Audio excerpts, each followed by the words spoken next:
Oh, let's go to the phones. I'm getting a signal. We should go to the phones. Okay, we got JJ Green on the line from WTOP. Hey, Sean, thank you for doing this. A question about Ukraine. Can you assess how the U.S. military, assess the status of U.S. military aid to Ukraine and the intelligence sharing, how that's going since it was disrupted maybe a week or so ago, and then restarted? What's being shared? What's being given? What's happening with that? Well, I can tell you that U.S. military aid to Ukraine has been turned back on, as well as intelligence sharing with our Ukrainian partners. But I'll tell you this.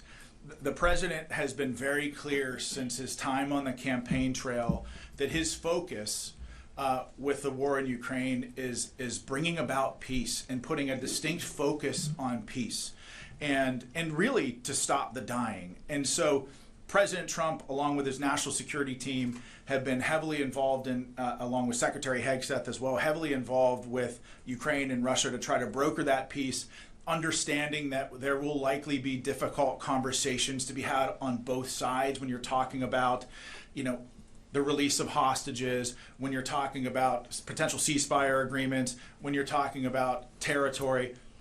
As someone who's negotiated with some tough people on the battlefield, I can tell you it's a tough, imperfect, nuanced, and complicated process. And President Trump and Secretary Hegseth certainly understand that, with on the forefront of their mind peace as their first and foremost priority. General, do you have anything to add? No, I would just echo what you said, sir, which is, the status of U.S. military aid, it has been turned back on. We've got confirmed reports that it is continuing or is flowing back into Ukraine. And of course, daily reports on the outcome of the intelligence sharing and those efforts. So all of that is as it was previously. So I'm going to stick with the phones here just a second.